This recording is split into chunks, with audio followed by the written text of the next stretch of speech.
আসসালামু আলাইকুম ওরহমতুল্লাহি ওয়াবারকাতু বিসমিল্লাহি রহমানি রহিম। আপনারা এখন দেখছেন দেওবন্দি স্বরূপ ভিডিও 1।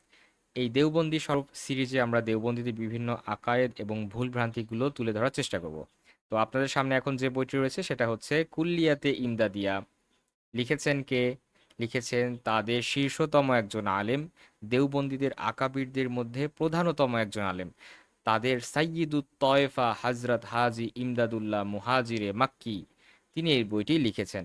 বইটি ছাপিয়েছে কে? বইটি ছাপিয়েছে দারুল ইশাআত, উর্দু বাজার, করাচি। এটা আমরা কেউ লিখিনি, আমরা কেউ বানাইনি।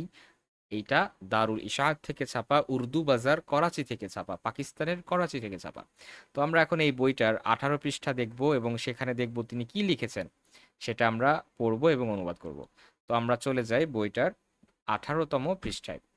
এই যে আপনাদের সামনে এখন দেখছেন 18তম পৃষ্ঠা। এখানে তিনি কি লিখছেন আমরা এখন এটা পড়ব। আচ্ছা, তিনি লিখছেন, और इसके बाद उसको हूहू जिक्र में इस कदर मुनहमिक हो जाना चाहिए कि खुद मजकूर यानी আল্লাহ हो যায়। অর্থাৎ ওই ব্যক্তিটার হু হু জিকিরে এতটা মনোযোগী, এতটা একাগ্র হওয়া উচিত যে সে নিজেই আল্লাহ হয়ে যাবেন। নাউজুবিল্লাহ মিন জালিক। নিজেই মাজকুর হয়ে যাবেন, অর্থাৎ যাকে তিনি জিকির করছেন তিনিই হয়ে যাবে, অর্থাৎ নিজে আল্লাহ হয়ে যাবেন। তিনি আল্লাহ কথাটা স্পষ্টভাবে লিখেছেন। এরপর বলছেন কি, और ফানাদার ফানাকে ইয়েহি মানা হে। অর্থাৎ ফানাদার ফানা একটা তাসাউফের পরিভাষা, সেটার অর্থও এটা যে সে নিজে আল্লাহ হয়ে যাবে।